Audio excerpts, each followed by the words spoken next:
Hey guys, it's your host, Bailey Cartwright.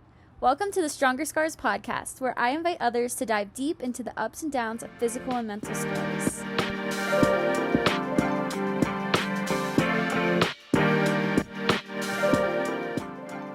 Hello everyone, welcome back to this week's episode of the Stronger Scars podcast. It's Bailey, your host, and this week's episode is part 2 of the episode I did with my best friend Kenzie from last week. We were just very chatty. We did a little late night, Saturday night recording, and we just had a lot of great things to talk about. So if you didn't already listen to part 1, make sure you go back and listen to that first. But if you don't want to listen to the whole episode, one of the big things we talked about was my announcement that I'm going back to play D3 collegiate soccer. So I hope you guys are as excited for this journey as I am, and I hope you enjoy this episode. And yeah, let's get into it. I feel like we're covering a lot of good content. Oh, I agree. That's why I feel like it's kind of like all over the place. So you might have to like edit and then make it 2 parts. But I'm okay with that because we love content. We're here for the content. I just want to know, like, obviously you thought you were done playing soccer. So how did you work towards finding your identity outside of soccer? That's a great question, Kenzie. I cannot give Nick Collin enough credit ever. He is the best thing to ever happen in my life. So if you're listening to this, babe, I love you. But hands down, helped me figure out my life, my identity, my everything. It's something I'm still working on. I feel like I'm in a really weird place. Growing up, back to high school Bailey, I thought I was a Barbie. I was, you know what I mean though? Like I was a mean girl. Yes. And that's kind of what I leaned into that, and it was a comforting thing because I didn't have to look at myself in the mirror. I just thought I was something.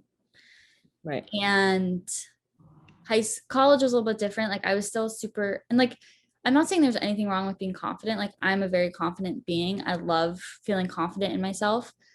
But in college, I had these ups and downs where I thought I was pretty and I thought I knew who I was, and I thought I was having these big plans for the rest of my life. I was going to go and be a psychologist and help people and be successful. I thought I had it all figured out. And then the injury hit, identity was crushed, whatever, found Stronger Scars. That gave me a huge chunk of my identity back.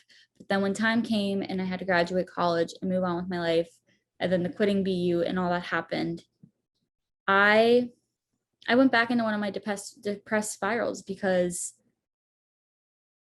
I think as humans innately just want to feel accepted and loved. And that starts with feeling accepted by ourselves. And I didn't like where I was. I didn't like what I was contributing to other people, to myself. And yeah, I think that if it wasn't for Nick, like giving me that identity of a wife and like someone who can be somebody's person, I don't know what I would, think of myself. And I think I come on here and try to be as honest as I can. Like I have really low days where I'm like, I have a degree from Notre Dame and I'm currently working at Home Goods. Like it can be super degrading, but like I constantly tell myself like, people love you, people care about you. I'm a good person. I know I'm a good person. And like, that's enough right now. Right now, that's enough. It's not always going to be enough for me because I like to be making a difference in the world and doing things. But right now, it's enough. And I think reminding myself that constantly, looking for opportunities to do more, like, I obviously had to put effort into going back to playing soccer.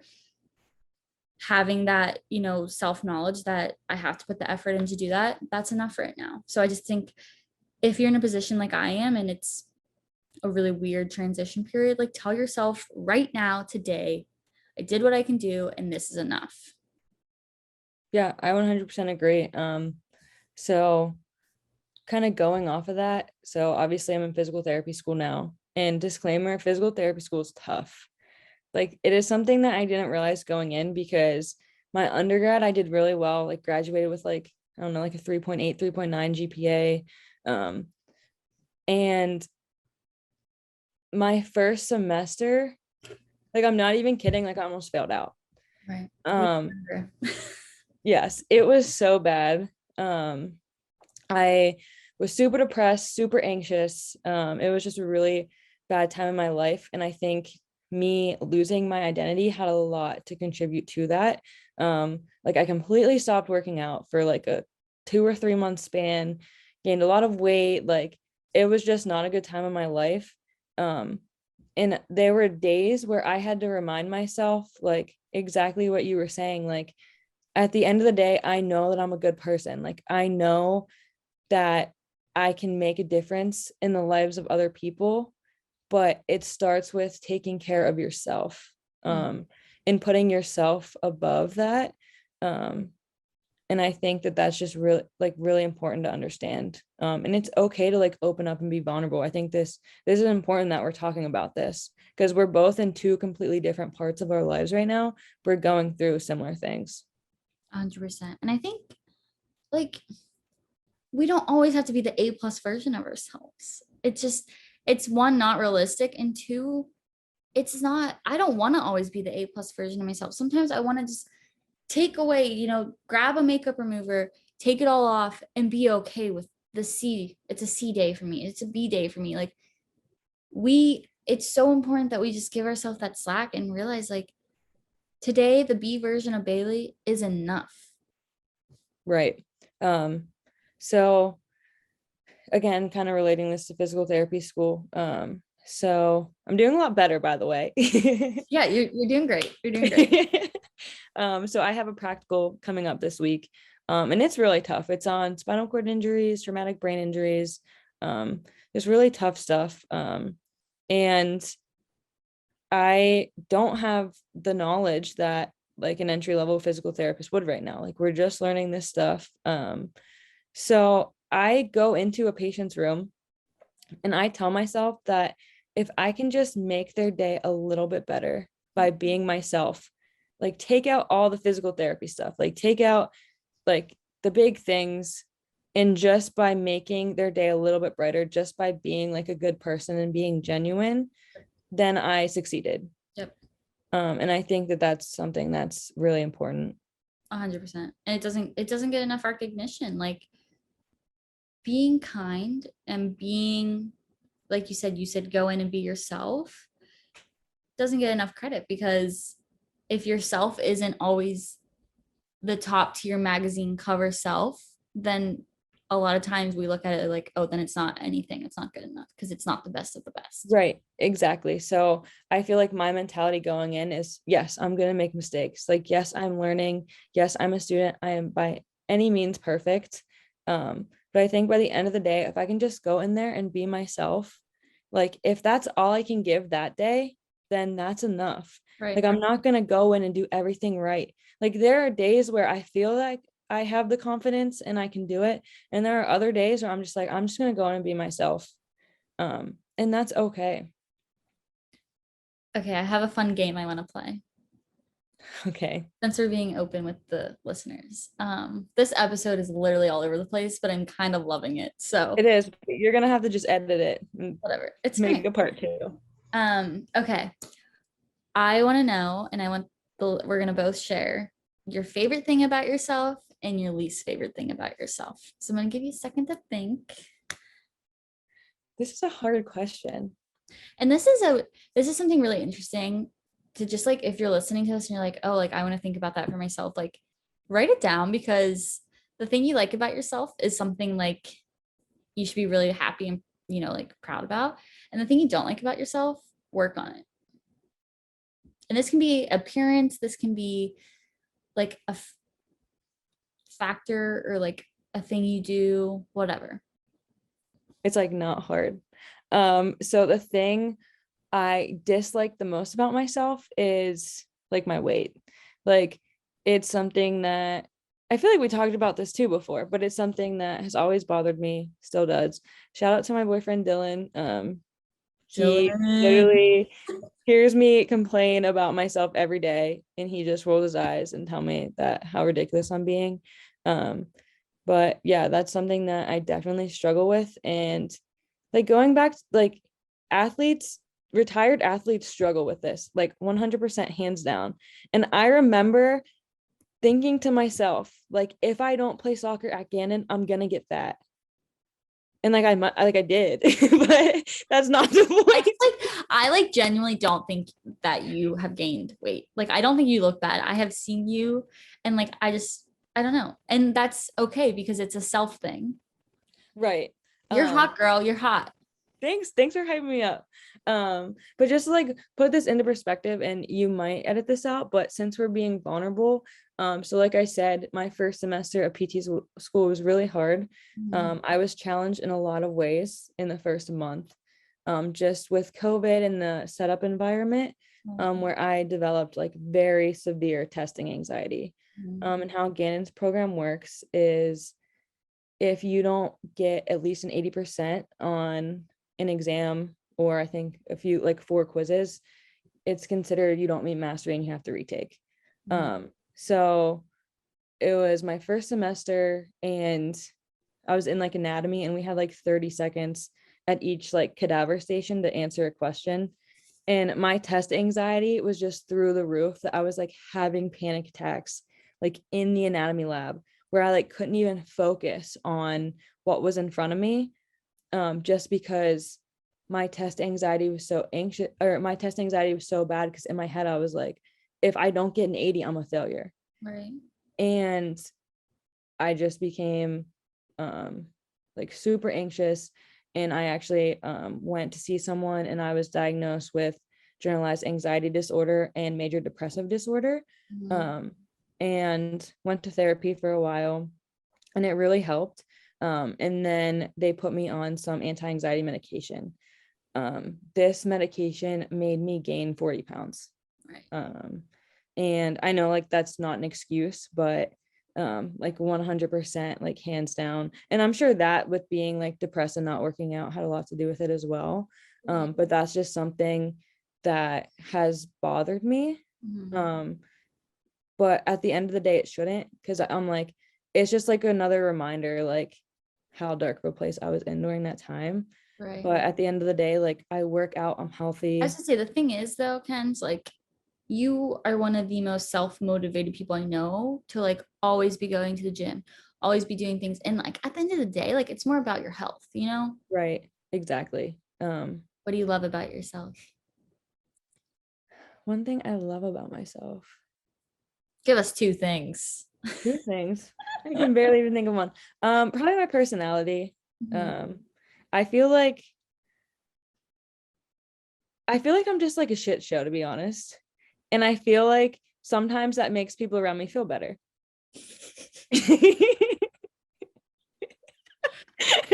Okay. I don't think that's like a real reason. One of my favorite things about you is how I love how you can always turn something into like a joke, not a joke, but you can always make me laugh. You can always make people around you laugh. Aw, that's so sweet. We're getting real, guys. Also, we're recording this at 10:15 on a Saturday night. Yeah, like what are we doing right now? No wonder this episode is just everywhere. Um, okay, I'll go. My favorite thing about myself is I think I'm a really good listener, and that's definitely been a recent thing, like the past few years of my life.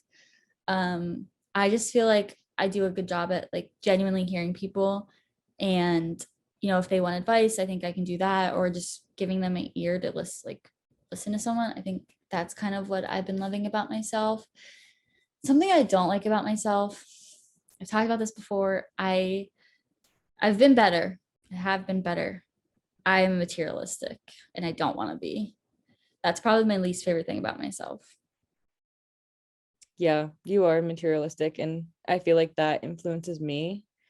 Um, but It's a real problem is though, it because it's like it goes into your identity and you're like, oh, if I don't have this nice thing, right? then like I Like don't Who am I? Like if I don't have this Louis Vuitton wallet, then I'm a nobody. Right. Like I bought, so obviously Bailey's materialistic. I'm getting better. And she is getting better. And obviously like the people you surround yourself with influence you. So I'm like, oh, Bailey has a Louis Vuitton, like I gotta get one. So I bought myself like a little wristlet, and I literally will say that it was the dumbest purchase I've ever made. Like to spend $700 on a little wallet is so ridiculous. Yeah, um it is. I agree. but Hey, yeah, we're but working on ourselves. we're getting better. But one thing I like about you is that you're just like so compassionate. Like I think it's so funny just seeing this change in you. Like I swear every time I come to visit you or go to your house, you just like are giving me things. You're like, here, take this face wash.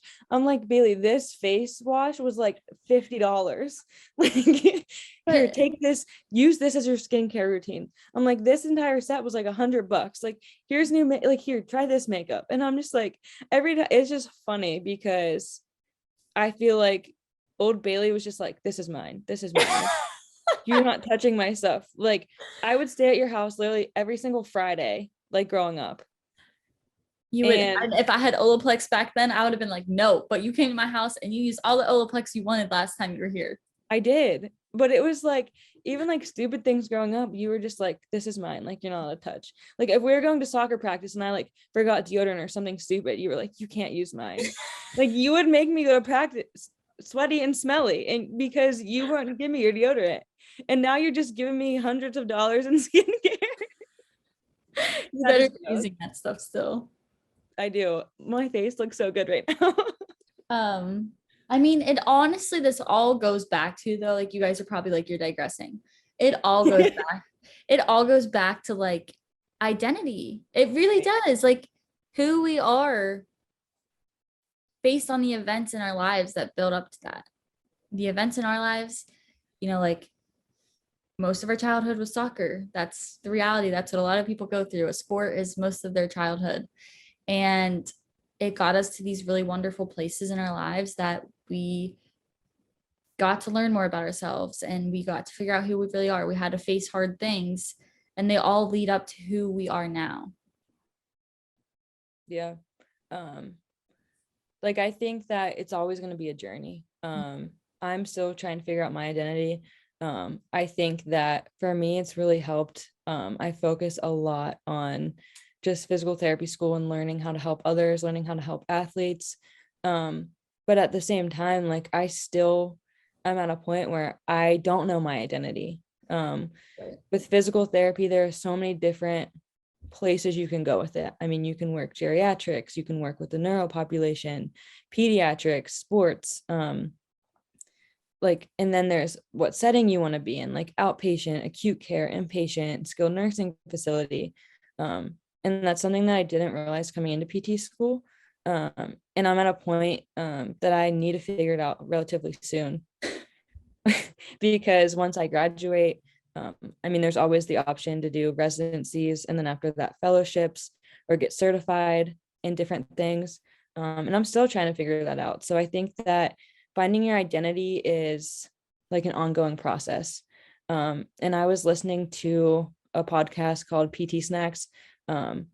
It's by a current physical therapist. And it's really cool. She just talks about like little fundamental physical therapy things and like bite-sized pieces. And she just did an episode with Dr. Tamara, I believe that's her last name. I don't know, titled how to find and follow your passion.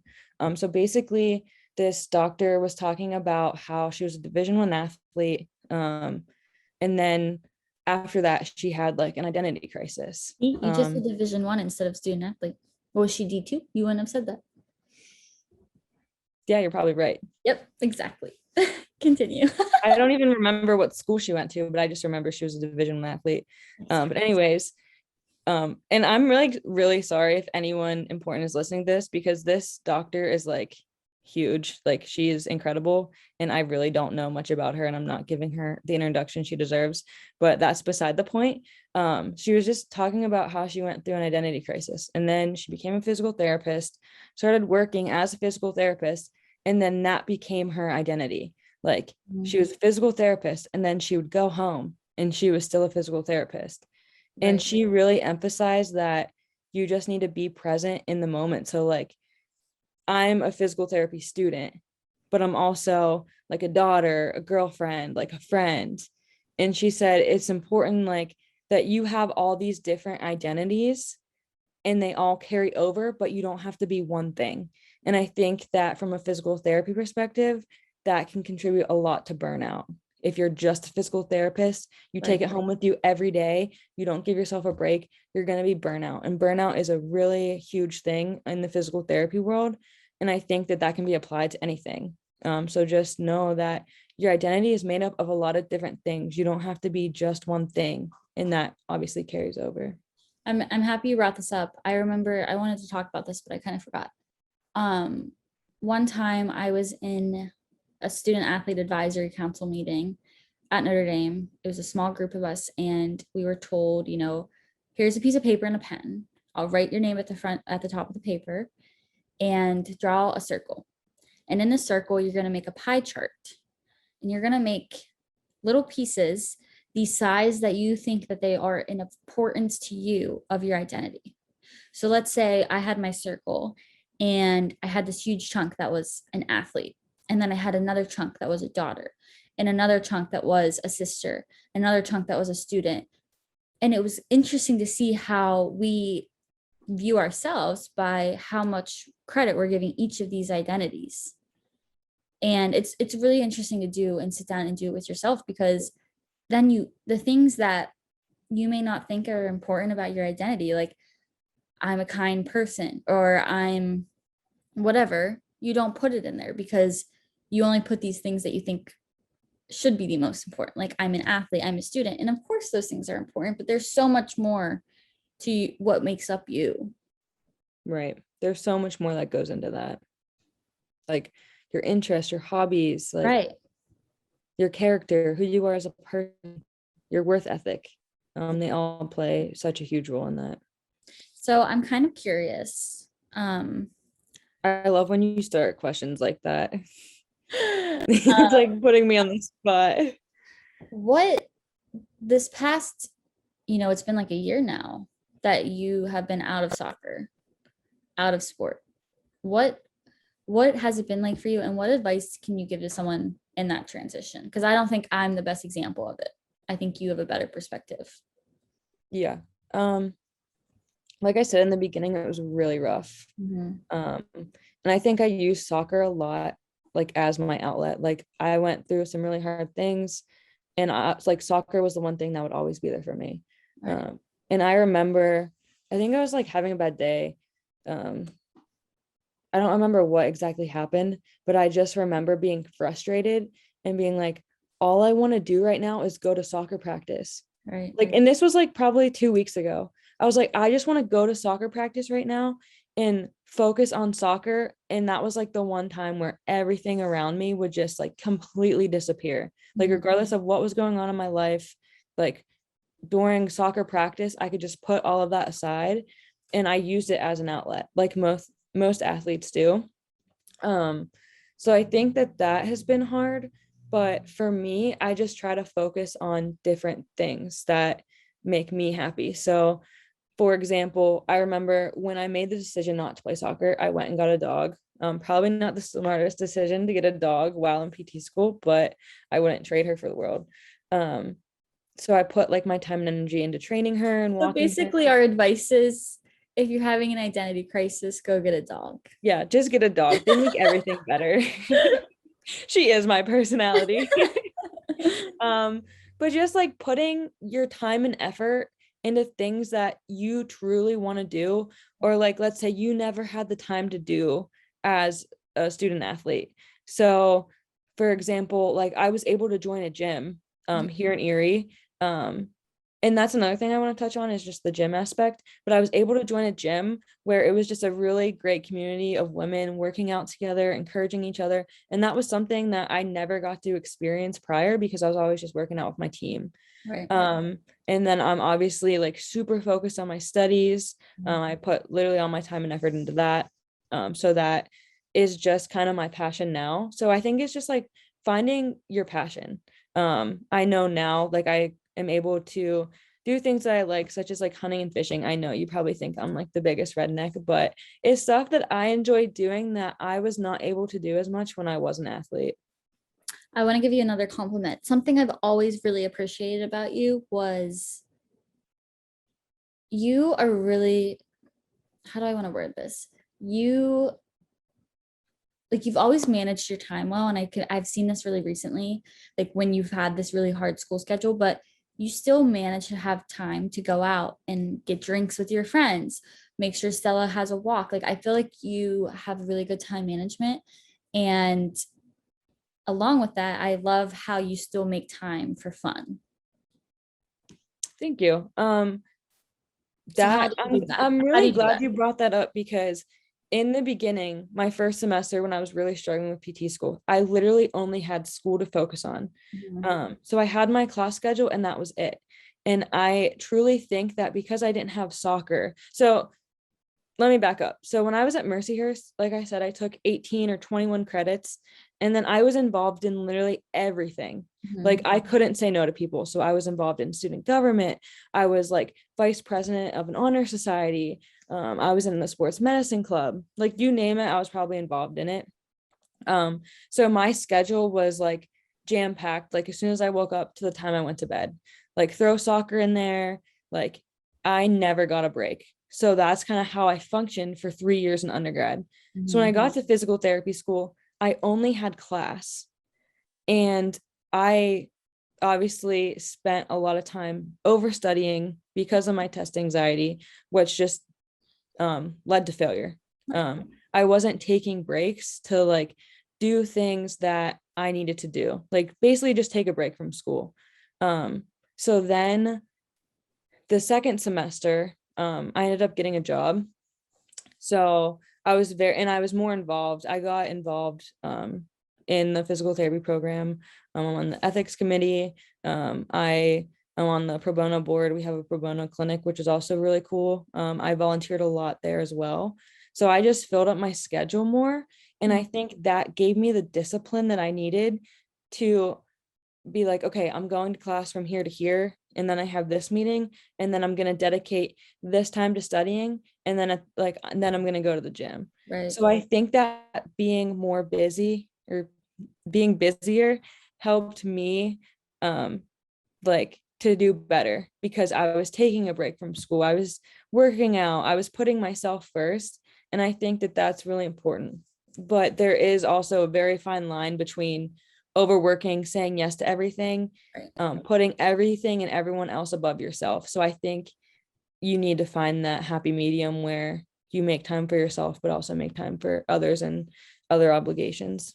Right. I think that's good advice because a lot of times I think we see all work, no play, or we see all play, no work. And, to be a happy, healthy, balanced person, I think you need a little bit of both in your life.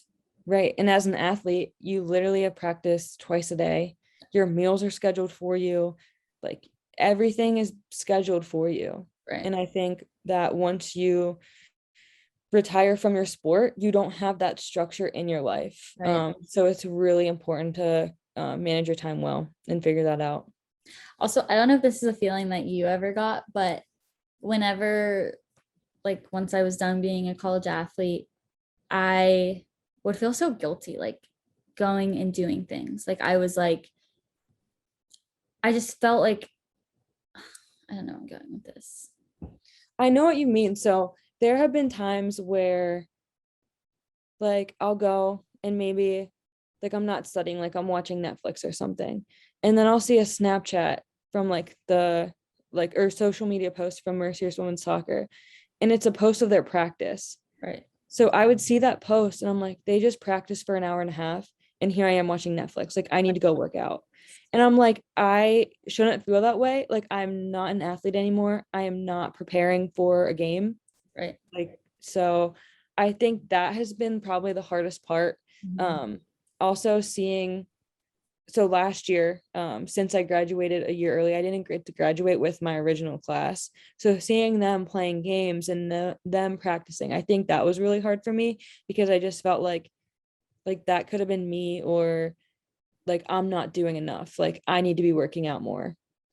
So the other thing I wanted to talk to you about and get your perspective on was how you have maintained a healthy balance between working out now that it's not a structured thing for you. I know you mentioned you joined that gym and it's been really great for you, but like how would you tell someone who's struggling with that transition to working out on their own and not in a team atmosphere? What advice would you give to them and what's kind of been working for you?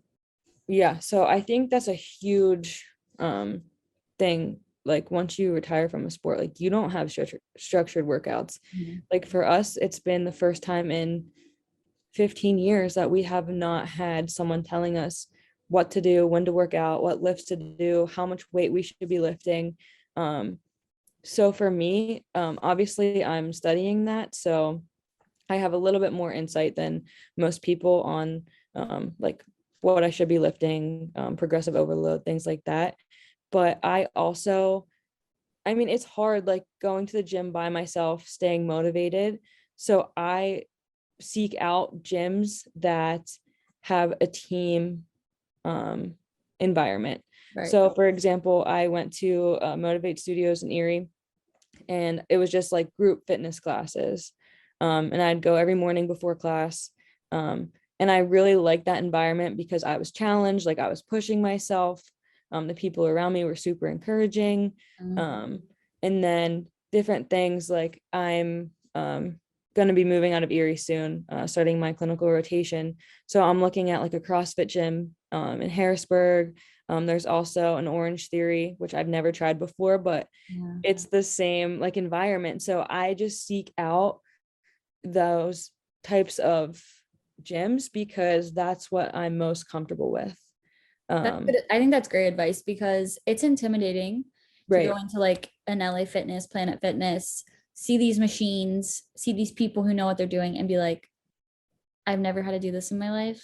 So I think it's right, really welcoming, to walk into a place that other people well have open arms for you and want the best for you as well.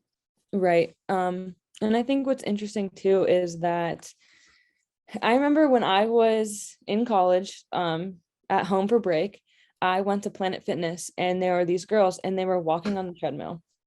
And I remember like not judging them, but probably a little bit. But I Mhm. just remember thinking like, I wish that I could go and walk on the treadmill. Right.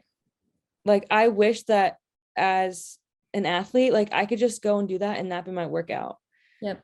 But at the same time, I was like judging them, thinking like, wow, I can't believe Yep. they're walking. I'm about to run like 5 miles on the treadmill right now. Yep. Um, and now like I'm lucky if I can go for a walk on the treadmill. um, but it's just crazy, like understanding too that you're not training for a game. You are not in season, so your workouts are gonna look a lot different. Um, and I think that a lot of athletes don't realize that. Like for me personally, when I walked into Planet Fitness, I've never touched like machines in my life. Mhm. Like we always grew up Remember lifting, how nervous I was when you took me for the first time? right? Like we've never been exposed to machines. Um, and it's just like you said, different. And it's really hard to keep yourself accountable when you're so used to relying on your teammates for that. So I think just finding things that work for you, maybe like if it's writing it down on a schedule and holding yourself accountable, or if it's finding a friend to go with you. Um, or like I said, like I personally seek out gyms that have group fitness classes just because I really like that environment. And typically that holds me a little bit more accountable, especially if I'm like paying for group fitness classes. Like it just motivates me more to go. Going back to this like identity crisis issue, um before this episode me and Bailey were kind of just brainstorming ideas and she wrote, quote unquote, sports are something you do, not something you are. Mhm. And the importance of I'm a soccer player versus I play soccer. Right. So for us in the healthcare world, we use something called patient first language. So you put the patient first and not their disability or impairment. So it's going to be the patient in the wheelchair. So that means they're a patient first and they're not defined by the fact that they're in a wheelchair.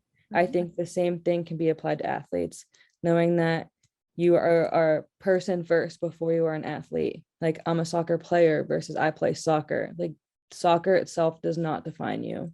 Right. I think I there have been so many, this is kind of digressing, but this is important. There have been so many athletes who have died by suicide recently because we don't know the reason why. We're never going to know the exact reason why someone decides to take their own life. But I think that history shows that so many times the only identity an athlete has is it's the athlete. It's not the person before the athlete. It's not the student before the athlete. It is an athlete. And when that is an all-consuming thing and you feel like you're not living up to that, some people feel like they don't have a way out. It's sad, and it's something that can be prevented. It needs to be prevented. But so many times it's just, we put so much pressure on these athletes. We put all of our eggs in one basket, and we put all this buildup into an athlete. It's an athlete. No, you're a person. Soccer is something you play. It is not something you are. Right. Yeah. That's very interesting, because I had that conversation also with my Mercier's coach. Like, I was just kind of talking about how at the end of the day, like, we're human beings. Like, yes, you're my coach, but you're also a person. Like, you also have a family, like your husband. Like, and I think that so many times we just get caught up in, oh, like, I'm an athlete. Like, this is all I do. Like, my success is based off of, like I said, playing time, statistics, whatever. Same with coaches. Like, maybe your success is based off of wins versus losses. And I think it's just so important to realize that there is more to life than the sport you So play. much. There's so much. Like, and now that we're on the other side of it, like, in the moment, it did not feel that way. Like, soccer was literally my entire life. Like, every single day, 7 days a week, like, nonstop. Like, from the time I was, I don't know, 7 years old until collegiate. Yeah.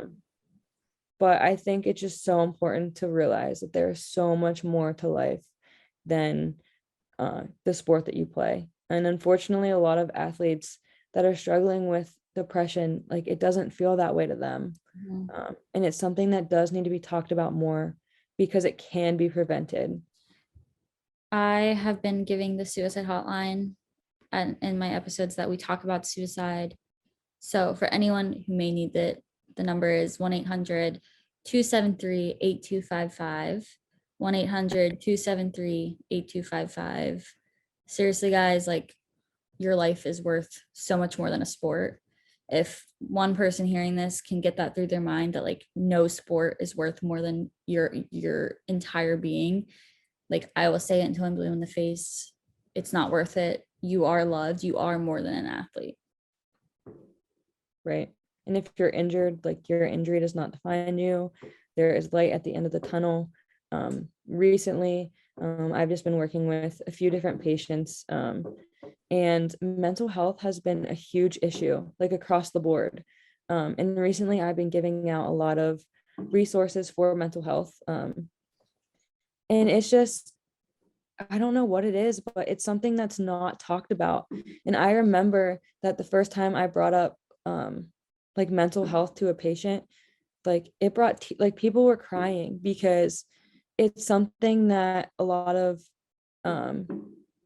I guess, I'm not sure, but in our experience, like, healthcare professionals don't really address it unless you're, like, in the mental health realm, right? But, like, even just from a physical therapy standpoint, like, studies show that if you have depression, if you have anxiety, your recovery rates are going to be prolonged. Mhm. So obviously it has a huge impact on injury. And it's just interesting to hear athletes' stories. Just hearing, like, they were unhappy, they were, like, depressed, and then all of a sudden they got injured. Yep. For me personally, like, that was the case. Like, I wasn't playing a lot, like, I was just not really loving soccer, had a really bad attitude, and then I got injured, and I literally think that my injury sucked but it was probably the best thing that could have happened to me because it really changed my perspective. It made me take a step back. And I was able to take time off and Right. get healthy. But it's just so important. Like, it's something that needs to be talked about. Like, I remember during my injury, like, the athletic trainers did a really good job with checking in with me every day, like asking me if I needed something, like asking me if I needed to go talk to someone. Like, they were always there for me. And I think that like, we could just do a better job overall of just promoting mental health and realizing that it's okay to not be okay. That's why sometimes I love the spontaneousness of like, yeah, we had these notes for this podcast that we wanted to talk about. We went a completely different direction and we talked about things that aren't always conventional and that need to be talked about. That's why, like, I think it's important. Yeah, I might laugh when I'm editing this, but it's reality. We struggle with our body image. We struggle with how we're treating people. Like, we're human. Everyone is human. And I just like, there's no better way to make mental health something that is talked about and something that is appreciated and treated if no one talks about it. Right. This is actually very interesting. So before my injury, like I said, like, I wasn't in the greatest headspace. It was the summer that we went to the beach together. Mm-hmm. And I remember that summer you opened up to me about your mental health and told me that you were taking medication for anxiety. And I remember when you told me that, it was like You went instantly and went to a doctor. daily. Yes, I was like, my best friend is taking medication. Like, it is okay for me to go and seek help, and if I need medicated, then like, it's okay. But if it wasn't for you like opening up to me about like your mental health struggles, then I probably wouldn't have like sought help, seeked Right. That's the power sought of out help. that's the power of being vulnerable. The power of you never truly know what impact you're going to have on somebody by being truthful, being honest, and sharing things about yourself. Right. We were planning on talking about identity. We talked a lot about identity, but we also talked, I mean, this was a good conversation. I hope you guys thought it was a good conversation.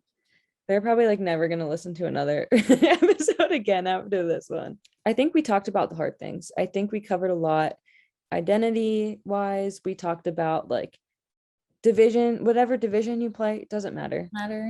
It really doesn't matter. We talked about how there is way more to life than your sport. Like, once you are done with your sport, you are going to look back and realize that, like, in the grand scheme of life, like, that was such a small part of your life. Like, when you're old, you're like going to talk about your glory days and how you loved playing, but you're going to realize that it was such a small part of your life. Right. Well, thank you guys. If you're still here, thank you for listening to the whole thing. Kenzie, thank you for coming on. We always have a good time, and it's now 10:45 on a Saturday night, so I appreciate you for having some fun with me. Yeah, thank you so much for having me. I hope that the listeners could take something out of this episode.